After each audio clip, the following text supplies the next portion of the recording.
শুনতে চাই তো জাহানের বাদশা সে যে কে এলো রে ধরায় বলো গো শুনতে চাই জন্ম নিয়ে কচি শিশু আর কেমন সাজদাতে যায় বলো গো শুনতে চাই আর দার্শনিকদের দার্শন মতে আর চন্দ্র যদি দার্শন হয় আর মাদিরাসার একটি প্রশ্ন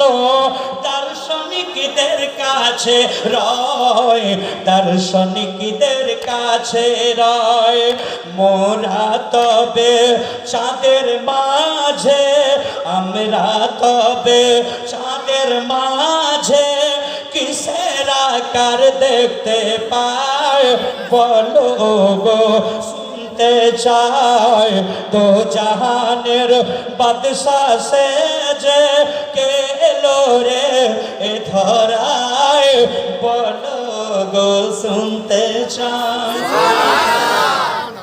আরে রাব্বি হাবলি উম্মতি বলে কে বাকে দে চারে যার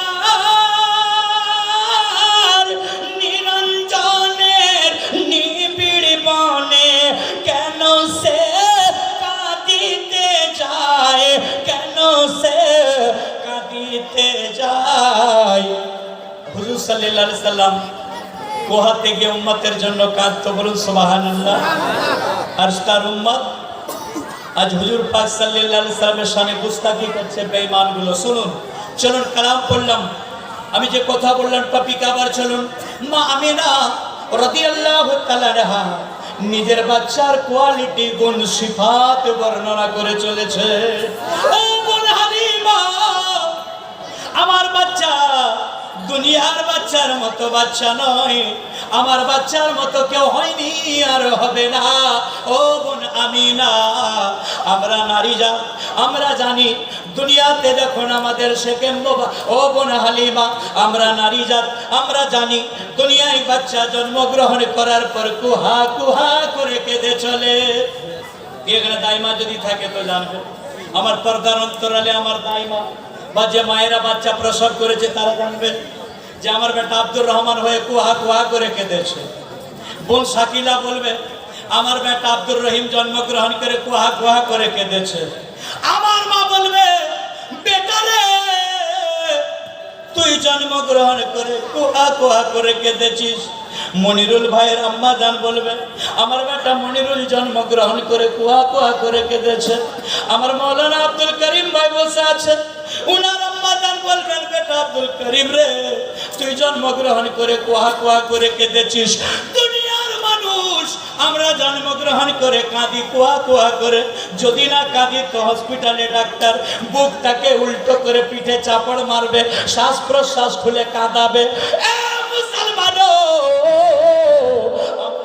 গ্রহণ করে কাঁদি বিশ্ব নবীর আম্মা জান মা আমিনা রাদিয়াল্লাহু তাআলা আনহা তাই হালিমা রাদিয়াল্লাহু তাআলা আনহাকে বলে ও বোন হালিমা আমার বাচ্চা জন্মগ্রহণ করার পরে ওই সাজদায় পড়ে যায় আর আল্লাহর দরবারেতে ফরিয়াদ করে রব্বি হাবলি উম্মতি সুবহানাল্লাহ সুবহানাল্লাহ আম্মা চলকে বলো সুবহানাল্লাহ ছি লাগিয়ে বলো সুবহানাল্লাহ তাহলে নাদনঘাট থানার অন্তর্গত সমুদ্রগড় রেলওয়ে স্টেশনের কাছে নসরতপুর গ্রামের মুসলমান বর্ধমান ডিস্ট্রিক্ট बरेली कादरिया चिश्ती सुन्नी मुसलमान बोलो ईमानी शर्ते विचार करे ও নবী পাক সাল্লাল্লাহু আলাইহি সাল্লাম আমাদের মতো মানুষ হতে পারে না জোরে বলুন পারে তাহলে উনি কে জোরে বলুন জোরে বলো জোরে বলো হযরতে হালিমা রাদিয়াল্লাহু তাআলা নাকে একটা মা ছেলের গুনাহগুন বলে তুলে দেয় আর তুলে বলতে লাগে হালিমা আমার বাচ্চাকে তুমি জীবনে কোনোদিন কষ্ট দেবে না হযরতে হালিমা বলে বোন তোমার কাছে ওয়াদা করছি জীবন চলে গেলেও তোমার বাচ্চাকে আমি একটু কোনো কষ্ট দেব না, তবে একবার তুমি আমায় তোমার বাচ্চাকে দেখাও না। এই বলে মা আমিনা রাদিয়াল্লাহু তাআলা আনহা নূর নবী নূরে মুস্তাফা সাল্লাল্লাহু আলাইহি ওয়াসাল্লামকে নিজের হুজরা শরীফে নিয়ে গিয়ে যখন তুলে দেয় কোলে, হযরতে হালিমা দেখে অবাক হয়ে যায়। হালিমা ঘরে কসম বারবার খায়, আর কসম খেতে খেতে বলে, ও বোন হালিমা, খোদার কসম করে বলি, আমি অনেক বাচ্চা লালিত পালিত করেছি, তোমার বাচ্চার মতো এত সুন্দর বাচ্চা আমি কোনো বাচ্চাকে দেখি না। বলো পাক সম্পর্কে বলছে মা দাই হালিমা রাদিয়াল্লাহু তাআলা না, বোন আমিনা রাদিয়াল্লাহু তাআলা না, আমি হালিমা অনেক বাচ্চা দেখেছি, তোমার বাচ্চার মতো এত সুন্দর বাচ্চা আমি কোনো মায়ের বাচ্চা দেখি না। জোরে বলো। হালিমা অবাক হয়ে গেল। এই জন্য আমি পড়ি বাংলাতে, যে দেখে সে বলে, শুধু তাই হালিমা রাদিয়াল্লাহু তাআলা নয়, যে দেখে সে বলে এমন নবী হয়নি হবে না, বলা যাবে না। আরে যে দেখে সে বলে এমন নবী হয়নি হবে না, ইশক দিওয়ানা ও নবীর প্রেমে দিওয়ানা, ইশক দিওয়ানা, বলুন ইশক দিওয়ানা, জোরে বলো, ইশক দিওয়ানা ও নবীর প্রেমে দিওয়ানা, ইশক দিওয়ানা ও নবীর প্রেমে দিওয়ানা, যার আগমনে খুশি মানায় সারা জামানা, যার আগমনে খুশি মানায় সারা জামানা, ইশক দিওয়ানা গো নবীর প্রেমে দিওয়ানা, ইশক দিওয়ানা গো নবীর প্রেমে দিওয়ানা। জোরে বলো না সুবহানাল্লাহ, মশালকে বলো একবার দরুদে পাক পড়েন মোহব্বতের সঙ্গে, আল্লাহুম্মা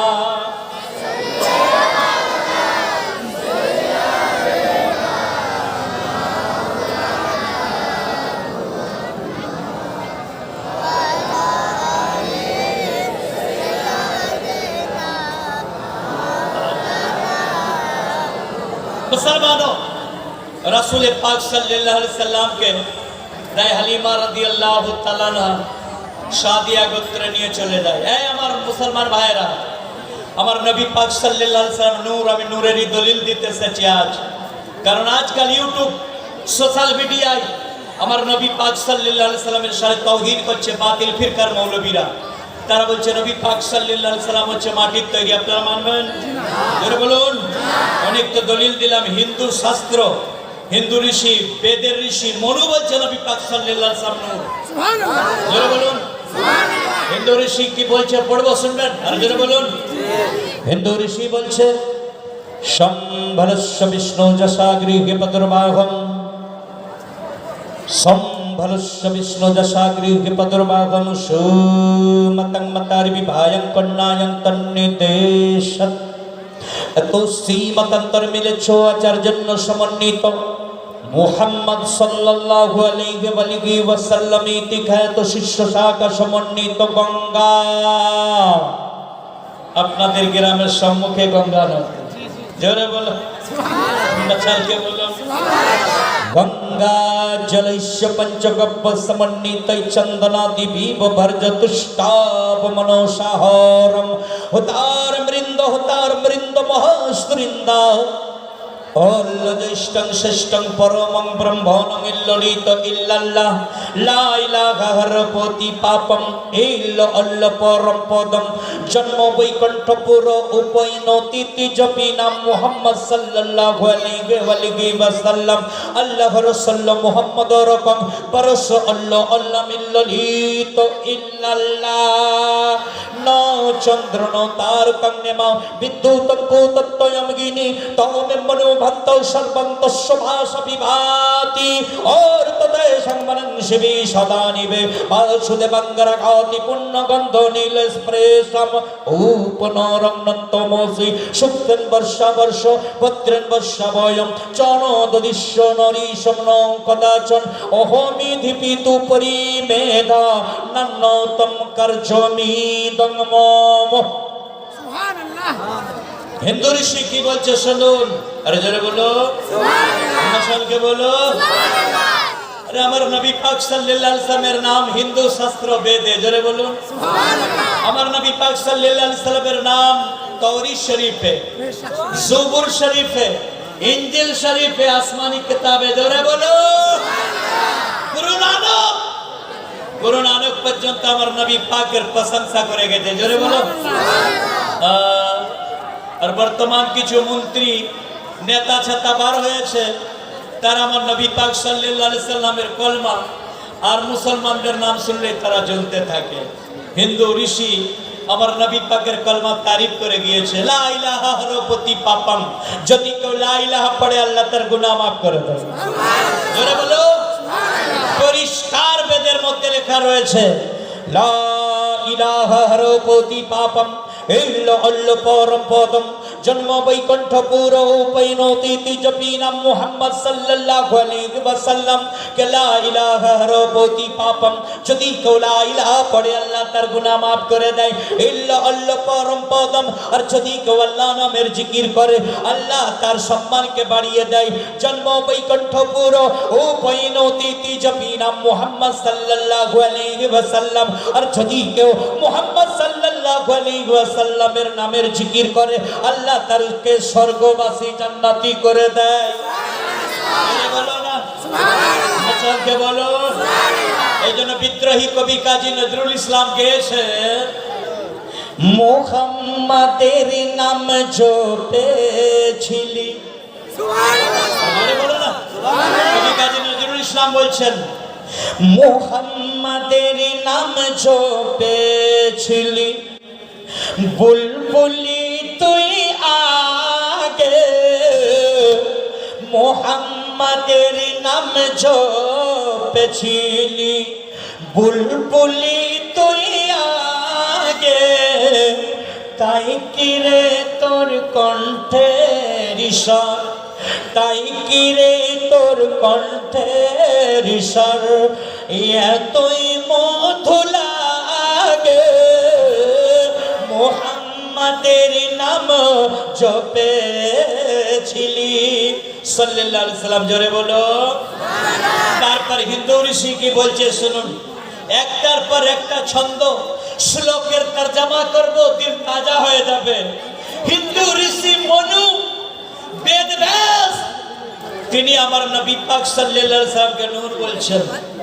হিন্দু ঋষি কি বলছেন শুনুন, और कोते संगमनं शिवी सदा निबे बासुदेव गंगारागाति पुण्य गंध नील स्प्रेशम। हिंदू ऋषि मनो बोलছে মুহাম্মদ সাল্লাল্লাহু আলাইহি ওয়াসাল্লামের দেহ মোবারকটা নূরানি কান্তিময় দেহ মোবারক, সুবহানাল্লাহ। আর দেহ মোবারক থেকে যখন ঘাম মোবারক বের হবে, ঘামকে বলা হয় উর্দুতে পাসিনা, আরবিতে বলা হয় আর। हिंदू ऋषि मनो बोलছে और कोते संगमनं शिवी सदा निबे बासुदेव गंगारागाति पुण्य गंध नील स्प्रेशम। मुहम्मद सल्लल्लाहु अलैहि वसल्लमेर देह मुबारक नूरानी कांतिमय देह मुबारक, नूरानी देह मुबारक থেকে যখন ঘাম মুবারক নির্গত হবে বের হবে, ও ঘাম মুবারক থেকে এমন খুশবু বের হবে, আল্লাহ স্বর্গ আল্লাহর জান্নাতেও এত সুন্দর খুশবু পাওয়া যাবে না। এই জন্য বাংলাদেশের এক আশিকে রাসূল মৌলানা সাহেব পড়েছে, রহমতে আলম নবীজি নূরে মুজাসসাম। একটা বলি পড়ে দিই, রহমতে আলম নবীজি নূরে মুজাসসাম, সাহাবারা আতর করে মোর নবীজির ঘাম, সাহাবারা আতর করে মোর নবীজির ঘাম, রহমতে আলম নবীজি নূরে মুজাসসাম, রহমতে আলম নবীজি নূরে মুজাসসাম, সাহাবারা আতর করে নূর নবীজির ঘাম, সাহাবারা আতর করে নূর নবীজির ঘাম। আহ জানো শোনো, আহা জানো শোনো কেমন ছিল আমার নবী, যাহার তরে পাগল ছিল সারা পৃথিবী।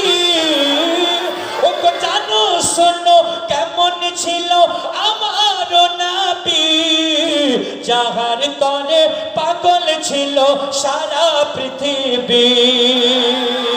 আর কত বড় শান নবীর, কত বড় শান, যাহার উপর নাজিল হলো পবিত্র কোরআন, যাহার উপর নাজিল হলো পবিত্র কোরআন। রহমতে আলম নবীজি নূরে মুজাসসাম, সাহাবারা আতর করে নূর নবীজির ঘাম, সাহাবারা আতর করে নূর নবীজির ঘাম। বলো হযরত আসিম রাদিয়াল্লাহু তাআলা আনহু এক সাহাবী, জোরে বলো সুবহানাল্লাহ। আরে নামাজাবিদের মুলবি, হ্যাঁ মিজানুর রহমান আজারি ঘরে বসে যদি নেট খুলে আমার ভাষণ শুনিস তো তুই শোন। আর হাদিসে পাক মনে তো হচ্ছে তোরা পড়িস না, নামে বলছিস মিশর থেকে পড়ে এসেছি। হুজুর সাল্লাল্লাহু আলাইহি ওয়াসাল্লামের কি মহান শান, কি বুঝবি রে। হযরত আসিম রাদিয়াল্লাহু তাআলা আনহু এক সাহাবী, ওনার 4 জন স্ত্রী ছিল। কতজন স্ত্রী? 4 জন স্ত্রী। স্ত্রীরা কম্পিটিশন লাগাতো। কোরআন পাকে আল্লাহ একটা পুরুষকে 4টে বিয়ে করার হুকুম দিয়েছে।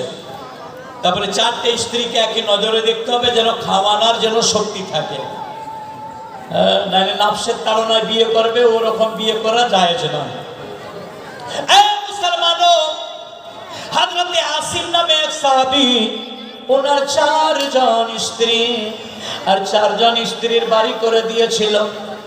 যে স্ত্রীর বাড়ি পড়তো মানে প্রিয়র সময় করে দিয়েছিল, এই স্ত্রীর কাছে আজকে দিন রাত থাকবো, ওই স্ত্রীর কাছে আজকে দিন রাত থাকবো। 4 জন স্ত্রী কম্পিটিশন করত স্বামীর মন বেশি করে জয় করার জন্য। তাই 4 জন স্ত্রী বেশি বেশি মদিনা শরীফের দোকান থেকে খুশবু কিনে নিয়ে এনে শরীরে রাতের বেলা লাগাতো। শুনুন, কিন্তু আমার ভাইরা, হযরতে আসিম রাদিয়াল্লাহু তাআলা আনহু যখন রাতের বেলা বিবির শয্যায় যেত, আসিম রাদিয়াল্লাহু তাআলা আনহুর শরীর মোবারক থেকে এমন খুশবু বের হতো, মদিনা শরীফের দোকানের মুশকে আম্বারের কেনা ওই খুশবু তার স্ত্রী যে শরীরে লাগিয়েছিল, ওই খুশবু ফেল হয়ে যেত। আসিম রাদিয়াল্লাহু তাআলা আনহুর শরীর মোবারক থেকে এমন খুশবু বের হতো।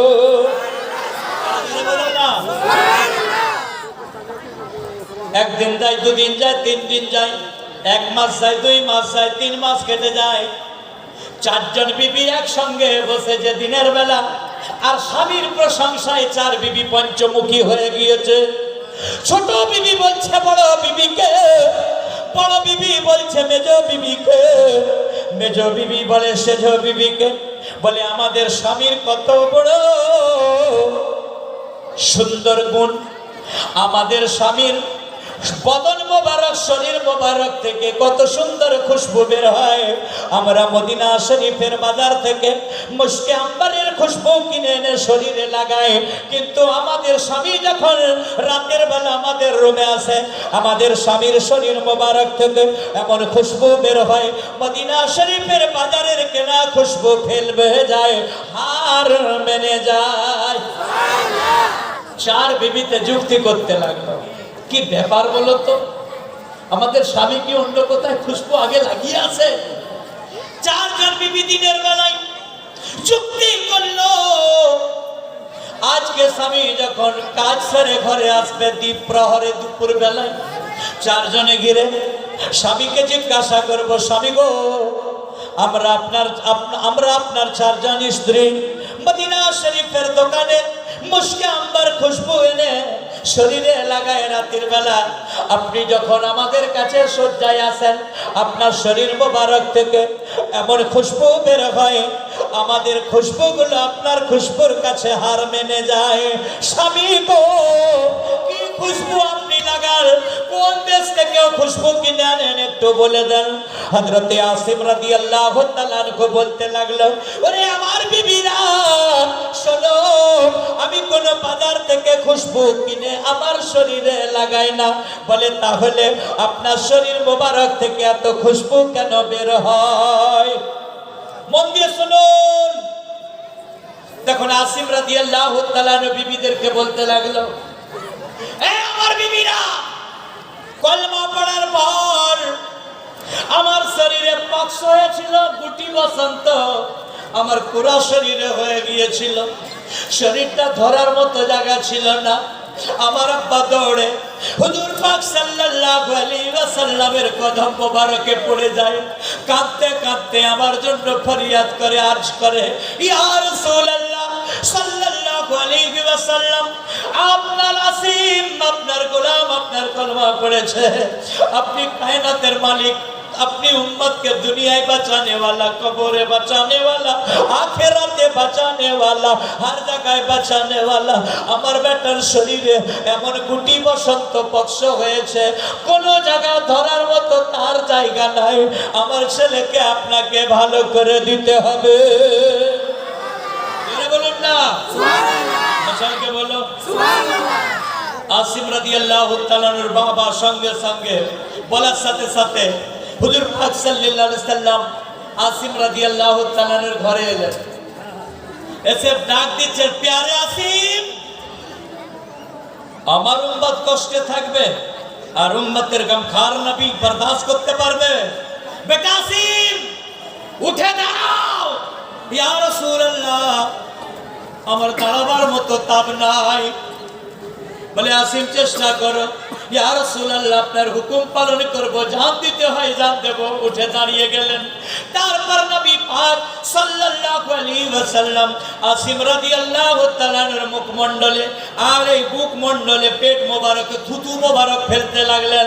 যখনই থুতু মোবারক ফেলতে লাগলেন, সঙ্গে সঙ্গে শরীরের ঘাগুলো, ওই গুটি বসন্ত পক্ষগুলো ভালো হয়ে গেল।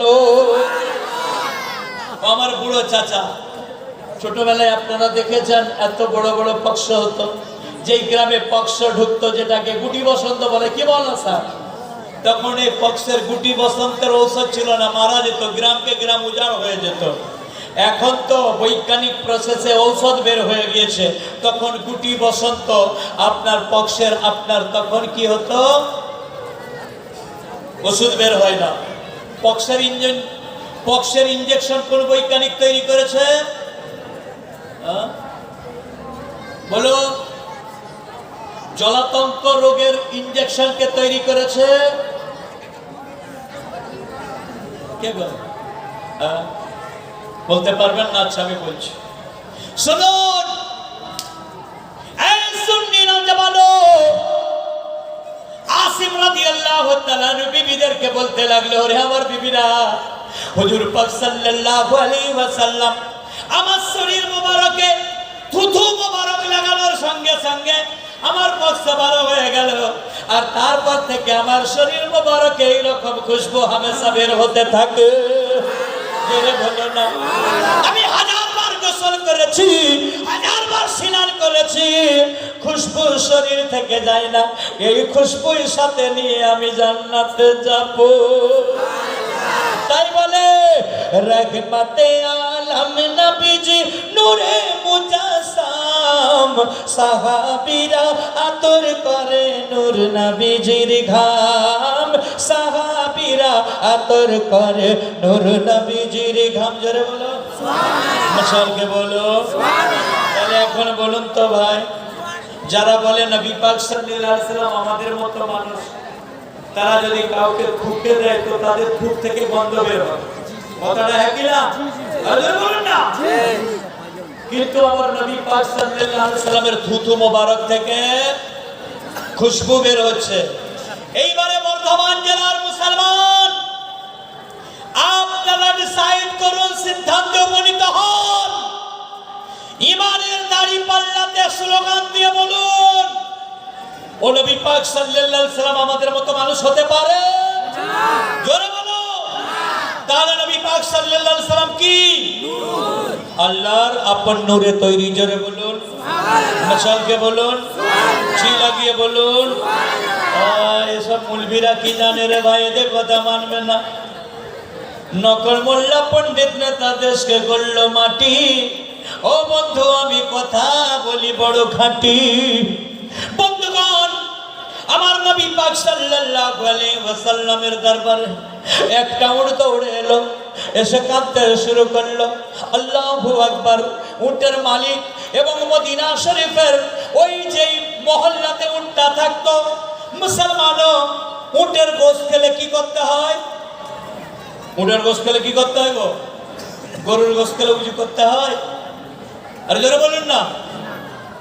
গরুর গোশত খেলে উজু করতে হয়, ছাগলের গোশত খেলে উজু করতে হয়, মুরগির গোশত খেলে উজু করতে হয়, কিন্তু উটের গোশত খেলে উজু করতে হবে। কারণটা কি? কারণ কি? আমার নবী পাক সাল্লাল্লাহু আলাইহি সাল্লাম আজ থেকে ১৫০০ বছর আগে বলেছেন। আজ সায়েন্স মিলিয়ে দেখে নিচ্ছে, উটের যখন বিমার হয়, ওরে মরুভূমির জাহাজ উট, উটের যখন রোগ হয়, বিমার হয়, উটেরা বিষাক্ত সাপকে তালাশ করে খেয়ে নেয়। আল্লাহ পাক ঠিক তাদেরকে মরু ময়দানে বিষাক্ত সাপকে জোগাড় করে দেয়। ওই চক্রধারী গোখরো সাপ, ওই চক্রধারী খরিশ সাপ, ওই কালকে উঠে, ওই কোবরা, ওই বিষধর সাপকে উটেদের যখন বিমার হয়, আল্লাহ পাক তিনার কুদরতে নবী পাক সাল্লাল্লাহু আলাইহি ওয়াসাল্লামের ওসিলাতে রহমতে নবী পাক সাল্লাল্লাহু আলাইহি ওয়াসাল্লামের রহমতে মরু ময়দানে ওই বিষধর উট কিন্তু ওই বিষাক্ত সাপ পেয়ে যায়। ওই উট তখন বিষধর সাপকে ধরে চিবিয়ে খেতে থাকে। তারপর উটের মুখেতে লালা কেটে কেটে রোগ ভালো হয়ে যায়। ওই বিষধর সাপ খাওয়ার কারণে উটের মাংসের মশলা এসেছে, উটের গোশত খেলে উজু করতে হয়। বুঝতে পেরেছেন? জোরে বলুন, বুঝতে পেরেছেন? বুঝতে পেরেছেন কি পারেন না? তাহলে উটের গোশত খেলে উজু করতে হবে। বলুন সুবহানাল্লাহ। কিন্তু মুসলমানও ফির উটের একটা বিমার আছে। উট যখন পাগল হয়ে যায়, রাজস্থানে উট আছে আমাদের ভারতের, উটের মালিকদেরকে মাকরানাতে গিয়ে, রাজস্থানের মাকরানা, আজমির শরীফে গিয়ে, ইউপিতেও কিছু উট আছে, উটের মালিকদেরকে জিজ্ঞাসা করবেন, উট যদি পাগল হয়ে যায়, উট যদি খেপে যায়, পাগলা উট মানুষকে চিবিয়ে দেয়, মাথার চুলকে ধরে ছুঁড়ে ফেলে দেয়, 10 হাত দূরে পায়ে চোখকে মেরে দেয়, ওই উটের কাছে ভয়ে কেউ যায় না। মদিনা শরীফের একটা মহল্লাতে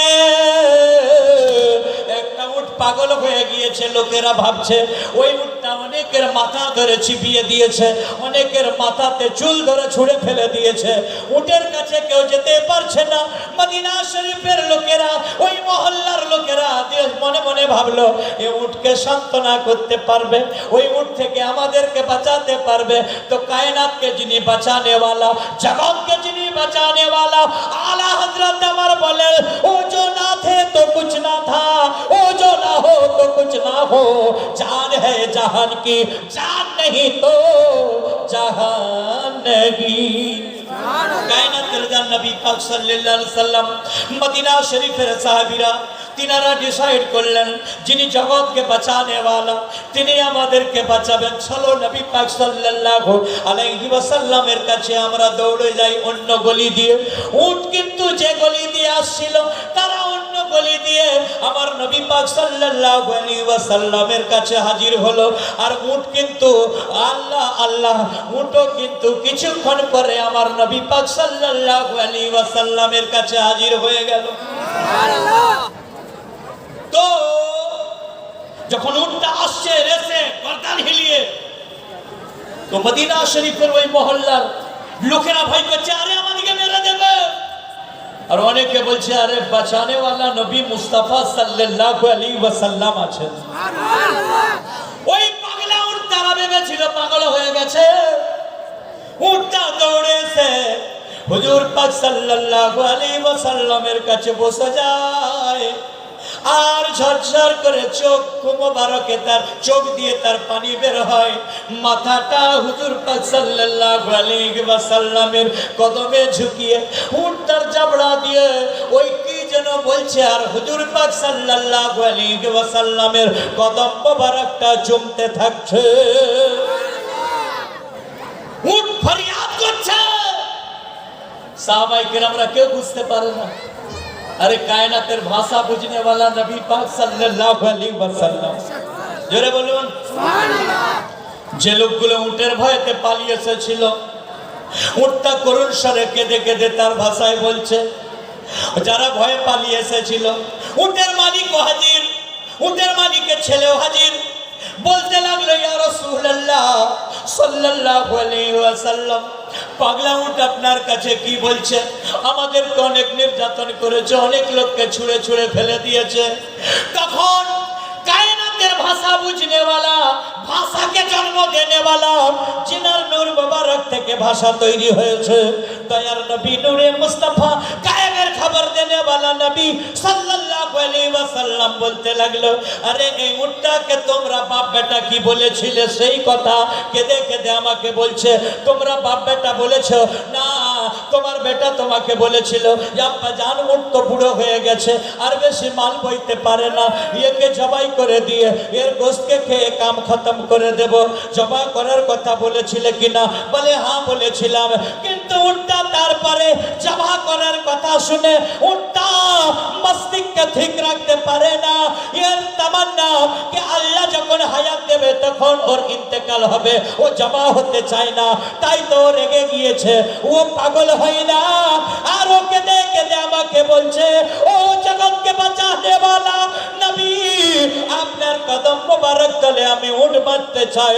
আমার মুনিবকে, মুনিবের বেটাকে বলে দাও যেন আমাকে জবাই না করে দেয়, আমাকে যেন এইভাবে রেখে দেয়, আল্লাহ যখন আমার মৌত দেবে আমি তখনই ইন্তেকাল করব। জোরে বলো সুবহানাল্লাহ। তোমরা বলেছিলে? তখন বলছে আমরা বাবাটাই বলেছি ওর কাছে। তবে এক কাজ করো, এই উটটা আমাকে বেচে দাও। কে বলছে? দয়ার নবী মুস্তাফা সাল্লাল্লাহু আলাইহি ওয়াসাল্লাম বলছে। জোরে বলো না সুবহানাল্লাহ। কাটা গুড়িয়ে বসো, উটটা আমাকে বেচে দাও, আমি ক্রয় করব, কিনবো। তো তখন উটের মালিক বলছে ইয়া রাসূলুল্লাহ সাল্লাল্লাহু আলাইহি ওয়াসাল্লাম, এই উটকে আমি বিক্রি করব না, আপনার কদম মোবারক তলে দিয়ে দিলাম খিদমতে। জোরে বলো না সুবহানাল্লাহ। তখন উটটা নবী পাক সাল্লাল্লাহু আলাইহি ওয়াসাল্লামের কাছে রয়ে গেল। উটের মালিক বেটা বস্তির লোকগুলো চলে গেল। আর আমার মুসলমান ভাইরা, নবী পাক সাল্লাল্লাহু আলাইহি ওয়াসাল্লাম বললেন, হে উট, তোমায় বড় খিদে লেগেছে। ইয়া রাসূলুল্লাহ সাল্লাল্লাহু আলাইহি ওয়াসাল্লাম, 3 দিন থেকে আমি ভুখা রয়েছি, জবাই করবে বলে আমার মাইন্ড ঠিক নাই। নবী পাক সাল্লাল্লাহু আলাইহি ওয়াসাল্লাম বললেন, যাও তোমাকে আজাদি করে দিলাম, 3 দিনের ভুখা রয়েছো, জঙ্গলে পাতা খেয়ে চলে আসো। আর ওর শুনে রেখে দাও, আমি যেহেতু তোমাকে আজাদ করে দিয়েছি, জঙ্গলে চলে যাও, জঙ্গলের বাঘ সিংহ কেউ তোমাকে খাবে না, যেই দেখবে তোমাকে তাজিম করবে। এ মুস্তাফা জানে রহমতের ওই খরিদা আজাদি উঠ রয়েছে, তাই সিংহ বাঘ কেউ তোমাকে হামলা করবে না। সুবহানাল্লাহ। কিতাবের মধ্যে এসেছে, কিতাবের মধ্যে এসেছে ওই উটটা হুজুর পাক সাল্লাল্লাহু আলাইহি ওয়াসাল্লামের দরবারে থাকতো, আর ওই উটটা খিদে লাগলে জঙ্গলে চলে যেত। জঙ্গলের বাঘ সিংহ তারা দেখে উটকে দেখে তাজিম করত, আর সিংহ বাঘ বলতে থাকতো, ইয়ে হুজুর পাক সাল্লাল্লাহু আলাইহি সাল্লামের আজাদি করা উট, ইয়ে উটের উপর আমরা হামলা করব না। বাঘেরা পর্যন্ত তাজিম করতে। বলুন সুবহানাল্লাহ। সুন্নি নওজওয়ান, তাহলে আপনারা বলুন, ও নবী পাক সাল্লাল্লাহু আলাইহি সাল্লাম আমাদের মতো মানুষ হতে পারে? জোরে বলুন, হতে পারে? আল্লাহ ওনাকে নিজের নূর মোবারক দিয়ে তৈরি করেছে। বলুন সুবহানাল্লাহ। এই জন্য ইম্পর্টেন্ট কালাম একটা বাংলাতে পড়ে দিয়ে দিল তাজা হয়ে যাবে। মাশাআল্লাহ, দরুদ পাক পড়ুন, আল্লাহুম্মা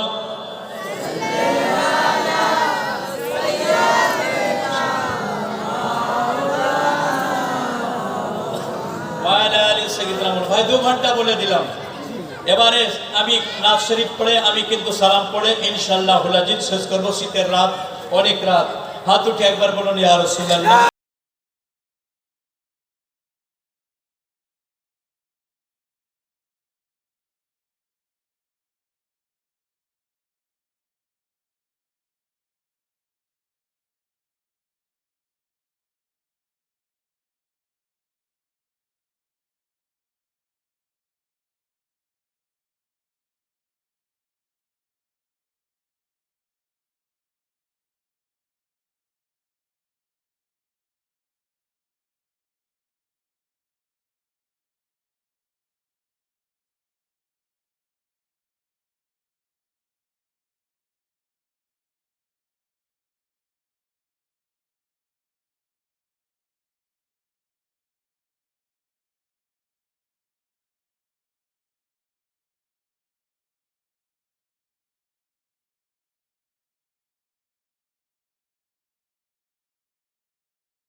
সাল্লাল্লাহু আলাইহি ওয়াসাল্লাম তাজিরের সালাম।